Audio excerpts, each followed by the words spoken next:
الحمد لله رب العالمين والصلاة والسلام على أشرف الأنبياء والمرسلين أما بعد فأعوذ بالله من الشيطان الرجيم بسم الله الرحمن الرحيم فلا تظلموا فيهن أنفسكم صدق الله مولانا العلي العظيم وبلغنا رسوله النبي الكريم الأمين المكين الرؤوف الرحيم. حمد و صلاۃ کے بعد تمام سامعین گرامی کی بارگاہ میں السلام علیکم ورحمۃ اللہ وبرکاتہ. حضرات گرامی، اللہ رب العزت کا فضل و کرم ہے کہ عظمتوں والا مہینہ ماہ رجب المرجب ہم پر سایہ فگن ہو گیا ہے. آج ماہ رجب المرجب کی پہلی شب ہے. اس مہینے کے بڑے فضائل ہیں. ویسے تو ہر مہینہ ہر دن اللہ رب العزت ہی کا بنایا ہوا ہے. قرآن کریم میں ہے ان عدت الشہور عند اللہ 12 شہرا، کہ اللہ کے نزدیک مہینوں کی تعداد 12 ہے. یعنی اگر ہم یہ سمجھتے ہیں کہ یہ 12 مہینوں پر جو ہم نے اپنے سال کو تقسیم کیا ہوا ہے تو یہ انسان کی کوئی کامیابی ہے یا یہ انسان کی اپنی کوئی ایجاد ہے، تو ایسا نہیں ہے. اللہ رب العزت نے اس کائنات کا نظام ہی ایسا بنایا ہے کہ 12 مہینوں پر وہ برابر تقسیم ہوتا ہے. ہمارا جو سال ہے 12 مہینوں پر تقسیم ہوتا ہے. یعنی چاہے وہ ہمارا قمری سال ہو یا ہمارا شمسی سال ہو، انگریزی کیلنڈر ہو یا ہمارا جسے اسلامی کیلنڈر کہتے ہیں ہجری کیلنڈر یا عیسوی کیلنڈر، تو دونوں کیلنڈرز 12 مہینوں کے حساب سے پورے سال کو جو ہے وہ تقسیم کرتے ہیں. تو یہ تقویم، یہ کیلنڈر اللہ رب العزت ہی کے بنائے ہوئے نظام کے تحت کار فرما ہے.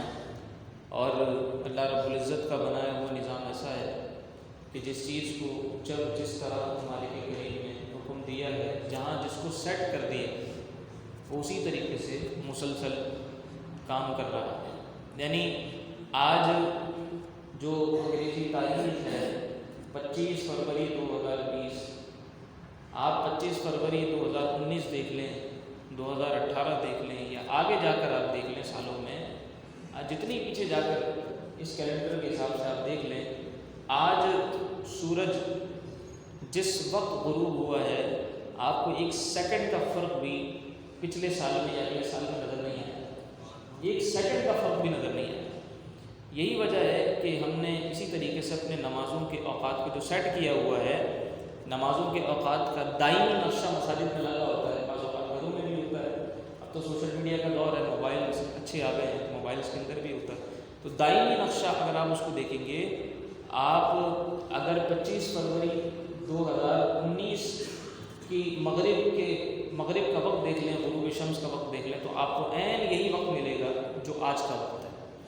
تو سورج بھی اسی حکم کا پابند ہے، اس کو بھی اسی نظام پر رب کریم نے سیٹ کیا ہوا ہے. تو 1 انچ بھی ادھر سے ادھر نہیں ہوتا. تو ایسا کیسے ہو سکتا ہے کہ اتنی بڑی کائنات اور اتنے زبردست ایک نظام کے تحت اور اتنے زبردست ایک کہیے کہ آرڈر کے تحت یہ ساری کی ساری کائنات چل رہی ہے، یہ خود بخود کیسے ہو سکتا ہے؟ آج دنیا کہتی ہے، خصوصاً آپ کے ایتھسٹ جو لوگ ہیں، ملحدین ہیں، وہ نوجوان نسلوں کا ذہن خراب کرتے ہیں، خدا تعالیٰ سے ان کو برگشتہ کرنے کی کوشش کر رہے ہیں. وہ کہتے ہیں کہ یہ سب کچھ خود بخود ہو گیا، اور پرانا جو نظریہ ہے بگ بینگ جسے کہتے ہیں کہ ایک دھماکہ ہوا اور ایک دھماکے کے نتیجے میں ایک دنیا خود بخود مارج وجود میں آ گئی. تو دھماکے کے نتیجے میں تو چیزیں ڈس آرڈر ہوتی ہیں، چیزیں آرڈر میں تو نہیں آتی.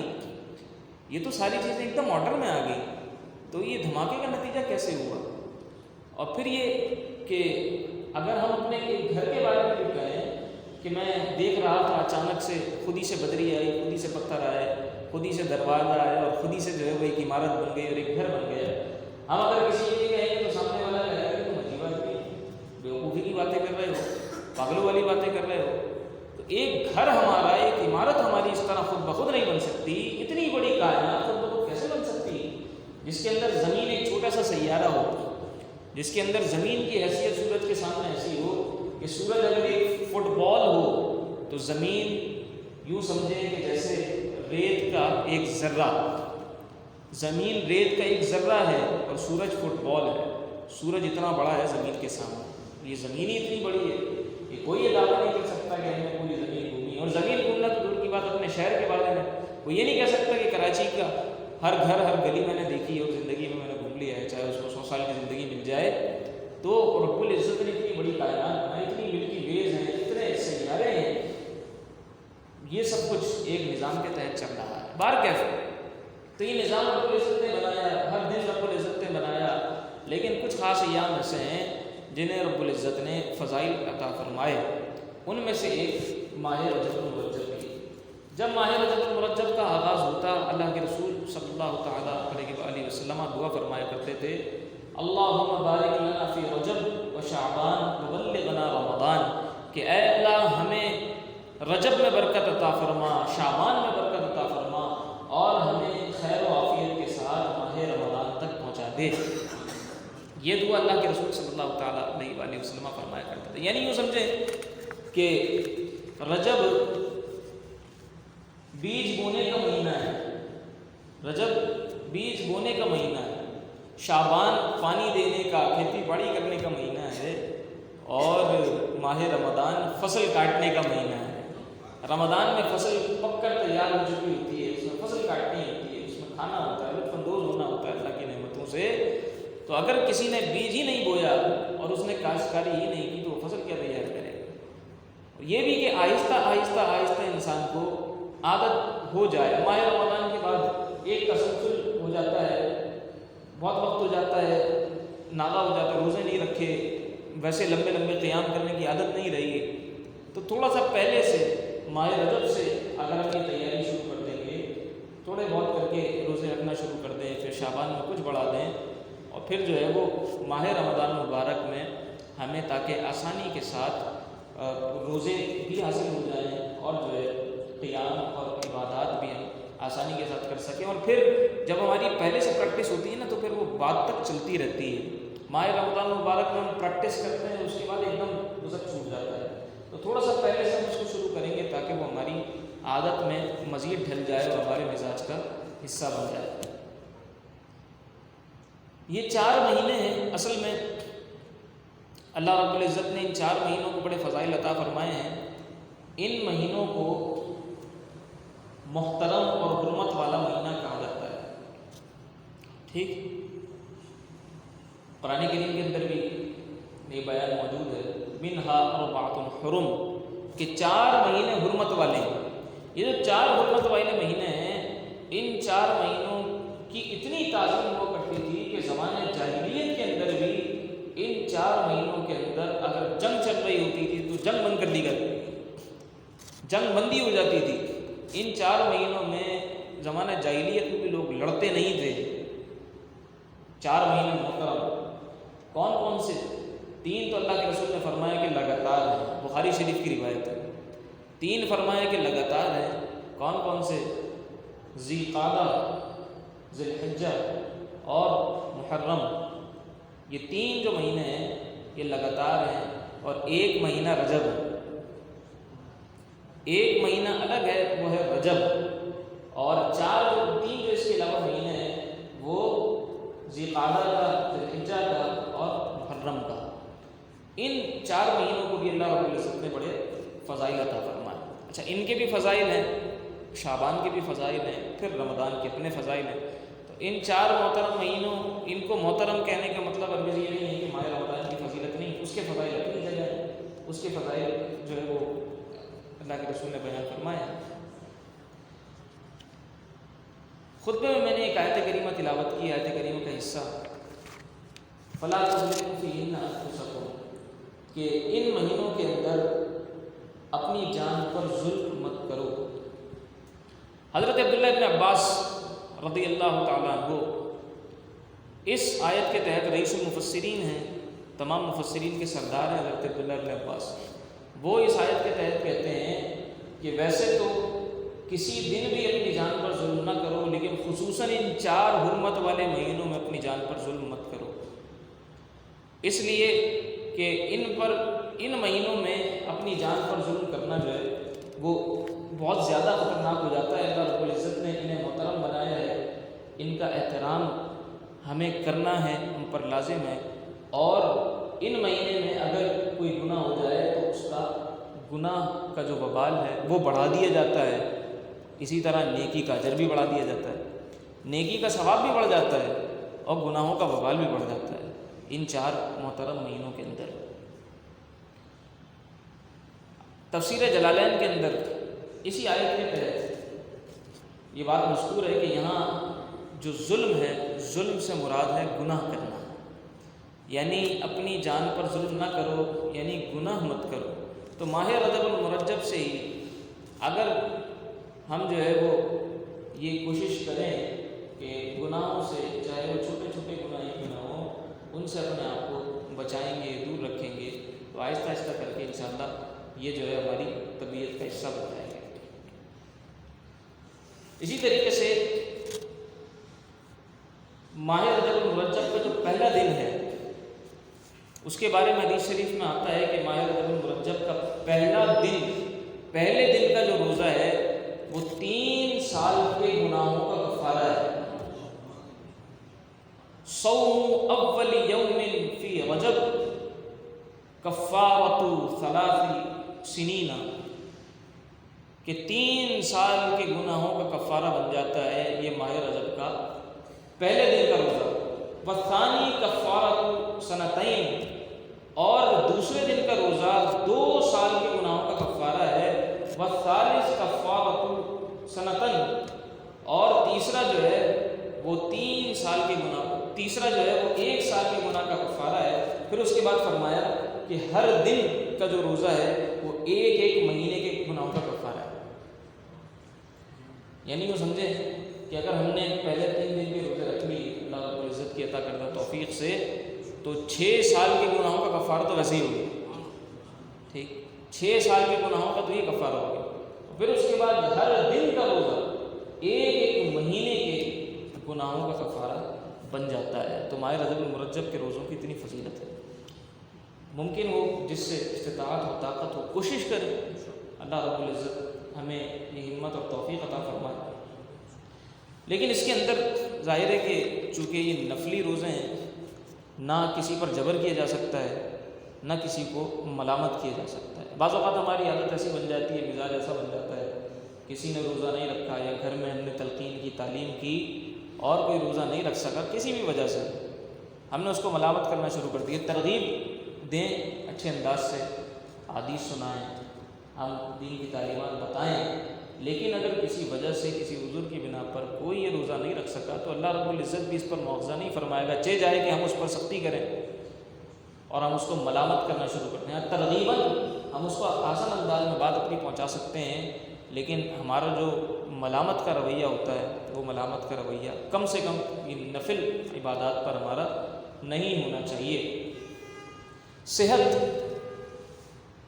کو انسان کو پیش نظر رکھنا ہے، اگر انسان کی صحت اجازت دیتی ہو تو وہ روزہ رکھے، وگرنہ اگر اس کو صحت کے بگڑ جانے کا اندیشہ ہو تو نفل روزہ اگر وہ صحت کی وجہ سے چھوڑ دیتا ہے تو اس میں ظاہر ہے کہ کوئی حرج نہیں ہے۔ حضرت امام ابو داؤد نے ایک اسی طرح کی حدیث شریف ذکر کی ہے کہ ایک قبیلہ تھا باہلی، تو اس قبیلے کے ایک صاحب اللہ کے رسول کی بارگاہ میں حاضر ہو کر مسلمان ہوئے، اور پھر اس کے بعد وہ اپنے قبیلے میں واپس چلے گئے۔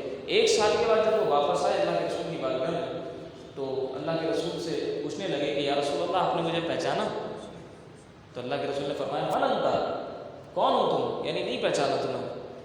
تو پھر انہوں نے اپنا تعارف کروایا کہ 1 سال قبل میں آپ کے پاس آیا تھا اور قبیلہ باہلی سے تعلق رکھتا ہوں۔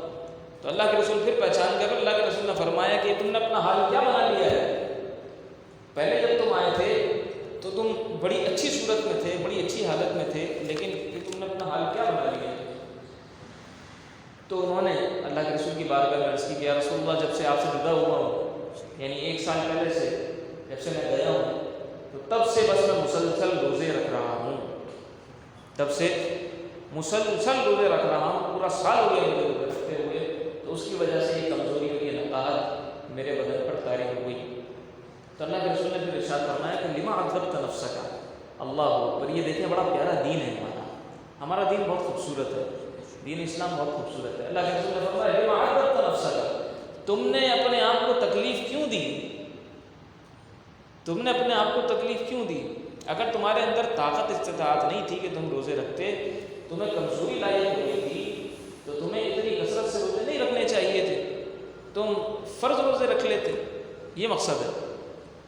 اسی وجہ سے تو اللہ رب العزت نے پوری زندگی کے روزے فرض نہیں کیے کہ پورا سال انسان روزے رکھتے رہے۔ ظاہر انسان کی صحت کے، مصروفیات کے اور دیگر معاملات بھی ہوتے ہیں، بار کیا ہے۔ تو پھر اس کے بعد اللہ کے رسول نے انہیں تعلیم فرمائی کہ تم ماہ رمضان کے روزے رکھو اور اس کے ساتھ ہر مہینے میں ایک روزہ رکھو، بس ہر مہینے میں ایک روزہ رکھو۔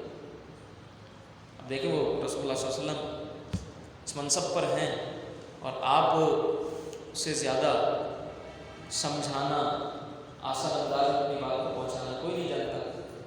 اب اللہ کے رسول نے یہ نہیں فرمایا کہ تم نفل روزے بالکل چھوڑ دو، جب ان کی محبت اور رغبت دیکھی نفل سے تو فرمایا کہ مہینے میں ایک روزہ رکھا کرو۔ اس کا مطلب یہ نہیں کہ فرض ہو گیا، مہینے میں ایک روزہ تو رکھ لیا کرو۔ اچھا، وہ چونکہ عبادات سے بہت محبت کرتے تھے، خصوصاً روزے سے، اور پورا سال ہی انہوں نے روزہ رکھا تھا، تو انہوں نے پھر اللہ کے رسول کی بارگاہ میں عرض کی کہ یا رسول اللہ کچھ تھوڑا سا بڑھا دیں۔ اگر ہمارا جیسا کوئی ہوتا تو وہ تو نفل روزہ بھی چھوڑ دیتا۔ انہوں نے عرض کی کہ یا رسول اللہ کچھ تھوڑا سا بڑھا دیں، تو اللہ کے رسول نے فرمایا اچھا تم ماہ رمضان کے روزے رکھو اور مہینے میں 2 روزے رکھ لیا کرو۔ انہوں نے پھر عرض کی کہ یا رسول اللہ کچھ تھوڑا سا اور بڑھا دیں، تو اللہ کے رسول نے فرمایا اچھا تم ماہ رمضان کے روزے رکھو اور ہر مہینے میں 3 روزے رکھ لیا کرو۔ اور پھر اس کے بعد جو ہے وہ روایت میں آتا ہے کہ اللہ کے رسول نے اپنی 3 انگلیوں کو بند کیا اور پھر کھول دیا۔ تو اس سے مراد محدثین نے یہ بیان کیا ہے، شارحین نے، کہ اللہ کے رسول کے اس عمل کا مطلب یہ تھا کہ 3 روزے ہی مسلسل رکھنا، 3 روزے سے زیادہ مسلسل مت رکھنا۔ 3 روزے رکھو اور پھر چھوڑ دو، 1 دن کا، 2 دن کا، 3 دن کا جو ہے وہ وقفہ ناغا کر دو۔ اگر مہینے میں اور زیادہ بھی رکھنے، کنٹینیوسلی جو ہے وہ 3 روزے رکھو، اس سے زیادہ مت رکھنا۔ اور اللہ کے رسول جو ہے وہ اس طرح ترغیباً ارشاد فرماتے رہے ہیں۔ حضرت عبداللہ ابن عمر رضی اللہ تعالیٰ عنہ کی روایت بہت مشہور ہے، بخاری شریف کے اندر بھی موجود ہے، کہ وہ کہتے ہیں، اپنا حال بیان کرتے ہیں کہ ایک مرتبہ رسول اللہ صلی اللہ تعالیٰ علیہ وآلہ وسلم میرے پاس تشریف لائے اور اللہ کے رسول نے مجھ سے ارشاد فرمایا کہ مجھے خبر ملی ہے، کیا یہ خبر صحیح ہے کہ تم رات بھر عبادت کرتے ہو اور تم دن بھر روزہ رکھتے ہو، یعنی تم ہمیشہ مستقل روزہ رکھتے ہو اور مسلسل تم رات کو عبادت کرتے رہتے ہو؟ تو انہوں نے عرض کی کہ یا رسول اللہ بالکل یہ خبر صحیح ہے۔ تو اللہ کے رسول نے ارشاد فرمایا، اللہ اکبر، دیکھیے اسلام کی خوبصورتی۔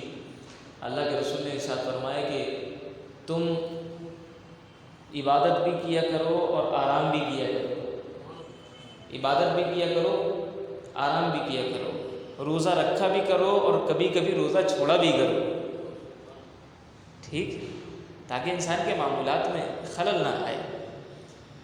دعوتیں بھی ہوتی ہیں، کسی نے آنا بھی ہوتا ہے، انسان کو کہیں جانا بھی ہوتا ہے، اور کبھی ایسا نہ ہو کہ انسان اپنے روزے کو جو ہے وہ کہے کہ اگر میرا روزہ نہیں ہوتا تو میں یہ کام کر لیتا، ٹھیک۔ تو آگے اللہ کے رسول نے ان کو فرمایا کہ تم عبادت بھی کیا کرو اور آرام بھی کیا کرو، روزہ رکھا بھی کرو اور روزہ چھوڑ بھی دیا کرو۔ پھر اس کے بعد اللہ کے رسول کے جو الفاظ ہیں، اللہ اکبر، ایمان افروز، اللہ کے رسول نے ارشاد فرمایا کہ تمہارے جسم کا بھی تم پر حق ہے، تمہارے جسم کا بھی تم پر حق ہے، تمہاری آنکھوں کا بھی تم پر حق ہے، تم سے ملاقات کے لیے آنے والوں کا بھی تم پر حق ہے، تمہاری بیوی کا بھی تم پر حق ہے۔ امید ہے کہ تمہاری عمر لمبی ہوگی، تو تمہارے لیے یہی کافی ہے کہ ہر مہینے میں تم 3 روزے رکھو، کیونکہ ہر نیکی کا بدلہ 10 گنا ملتا ہے، اس طرح زندگی بھر کا روزہ ہو جائے یعنی ہر مہینے میں 3 روزے رکھو. اور قاعدہ کیا ہے؟ ایک نیکی کا بدلہ کتنا ملتا ہے؟ 10 گنا. ایک نیکی کا بدلہ 10 گنا. 3 روزے رکھے تو کتنا ثواب ہو گیا؟ 30 کا. 30 کا ثواب ہو گیا تو پوری زندگی بھر کے روزے ہو گئے. ٹھیک. 13 14 15 ایام کے جو روزے بیان کیے گئے ہیں، ایام بیس کے، ان روزوں کے بھی بڑے فضائل. چاند کی 13 14 15، یعنی 3 روزے اگر رکھنے ہیں اور 3 روزوں کا حساب لگایا ہے تو وہ 13 14 15 جو چاند کی ہے ان کے بھی بڑے فضائل ہیں. بار کیا تو جب اللہ کے رسول نے یہ ارشاد فرمایا کہ تم اس طرح 3 روزے رکھ لیا کرو تو اعمال کا ثواب چونکہ ایک نیکی کا ثواب 10 گنا ہے، لہٰذا تمہاری زندگی بھر کے روزے اس طرح ہو جائیں گے. تو اس کے بعد وہ بیان کرتے ہیں کہ میں نے چاہا کہ اللہ کے رسول کچھ اور مجھ پر سختی فرمائے. اللہ اکبر. یہ دیکھیں ایک جو جذبہ ہے نا عمل کا، میں نے چاہا کہ اللہ کے رسول کچھ اور سختی فرمائے تو میں نے اپنے اوپر سختی کی درخواست اللہ کے رسول سے کی. میں نے عرض کیا کہ یا رسول اللہ میں مزید طاقت رکھتا ہوں، آپ مزید مجھے ارشاد فرمائیں. تو اللہ کے رسول نے پھر ارشاد فرمایا کہ اچھا پھر ایسا کیا کرو کہ ہر ہفتے میں 3 روزے رکھ لیا کرو. اب دیکھیں انہیں فرما رہے ہیں ہفتے میں 3 روزے، انہیں فرمایا تھا کہاں سے کہ جو ہے وہ مہینے میں 3 روزے رکھا کرو. یہ آخری ان کو اللہ کے رسول نے آپشن عطا فرمایا تھا. پہلے 1 روزہ، پھر 2، پھر 3. اچھا یہاں جو ہے وہ اللہ کے رسول نے ارشاد فرمایا کہ ہفتے میں تم 3 روزے رکھ لیا کرو طاقت کے حساب سے. ہر ایک کو اللہ کے رسول نے اس کے حساب سے. طبیب ہے، ڈاکٹر ہوتا ہے، تو ڈاکٹر جو ہے وہ ہر مریض کو اس کی بیماری کے حساب سے ہی نسخہ تجویز کرتا ہے. یہاں تک کہ اگر ہمارے لیے کوئی چیز مفید بھی ہوتی ہے، گندم ہے، گندم کے اندر تو بڑی غذائیت ہے، لیکن بخار ہو جائے اور کوئی بیماری ہو جائے، ڈاکٹر کہتے ہیں روٹی کھانا چھوڑ دو. اب کوئی ڈاکٹر سے یہ بحث تھوڑی کرتا کہ گندم کے اندر تو بڑے وائٹامنز ہوتے ہیں، آپ کیوں منع کر رہے ہیں؟ ڈاکٹر جو ہے وہ ہمیں فروٹس کھانے کا، کچھ سبزیاں کھانے کا منع کر دے، کچھ دالیں کھانے کا منع کر دے، گوشت کھانے کا منع کر دے تو یہ تو نہیں بولتے کہ گوشت کے اندر جو ہے وہ بڑے وائٹامنز ہوتے ہیں، پروٹین ہوتے ہیں، یہ ہوتا ہے. بلکہ تو طبیب اپنے حساب سے مریض کا علاج کرتا ہے. تو اللہ کے رسول صلی اللہ تعالیٰ علیہ وآلہ وسلم نے پھر ان سے ارشاد فرمایا کہ جو ہے وہ ہفتے میں تم 3 روزے رکھ لیا کرو. پھر بیان کرتے ہیں کہ میں نے مزید چاہا کہ اللہ کے رسول کچھ پر اور سختی بڑھائے. تو انہوں نے عرض کی کہ یا رسول اللہ کچھ تھوڑا سا اور بڑھا دیں، میں اور طاقت رکھتا ہوں. تو پھر اللہ کے رسول نے فرمایا اچھا پھر ایسے روزے رکھا کرو جیسے حضرت داؤد علیہ السلام رکھا کرتے تھے، جیسے حضرت داؤد علیہ السلام رکھا کرتے تھے. تو انہوں نے عرض کیا کہ یا رسول اللہ حضرت داؤد علیہ السلام کیسے روزہ رکھتے تھے؟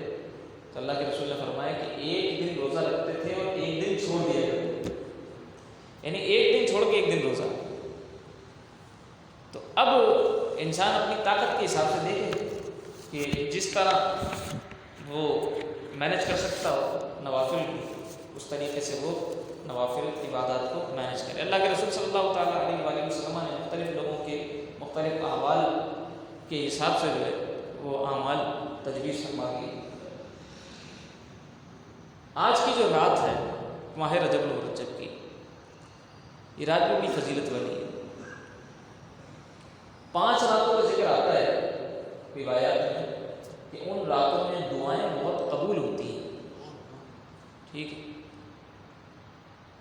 ویسے تو ظاہر ہے کہ اللہ رب العزت سمیع الدعاء ہے، دعا سننے والا ہے، ہماری شہرت سے زیادہ قریب ہے.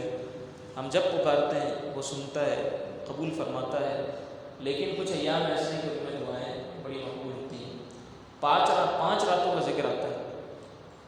ایک ہے نصف شعبان کی رات، شعبان کی 15ویں رات جسے ہم شب برات کہتے ہیں، اس رات میں دعائیں مقبول ہوتی ہیں. شب جمعہ یعنی جمعرات کے بعد جو رات آتی ہے، جمعے کے دن سے پہلے، اس میں دعائیں بڑی مقبول ہوتی ہیں. اسی طرح دونوں عیدوں سے پہلے والی جو رات ہوتی ہے، عید والی رات جسے ہم چاند رات کہتے ہیں، عید الفطر والی بھی اور عید الاضحیٰ قربانی سے پہلے والی جو رات ہوتی ہے، اس میں بھی دعائیں بڑی مجرب اور بڑی مقبول ہوتی ہیں. اور یہ 5ویں رات، یہ آج کی رات ہے، رجب کی پہلی رات، ماہ رجب کی پہلی رات. تو ان کے اندر جو ہے وہ دعائیں اللہ کی بارگاہ میں بہت مقبول ہوتی ہیں۔ اللہ رب العزت ہم سب کو اعمال حسنہ کی توفیق بخشے۔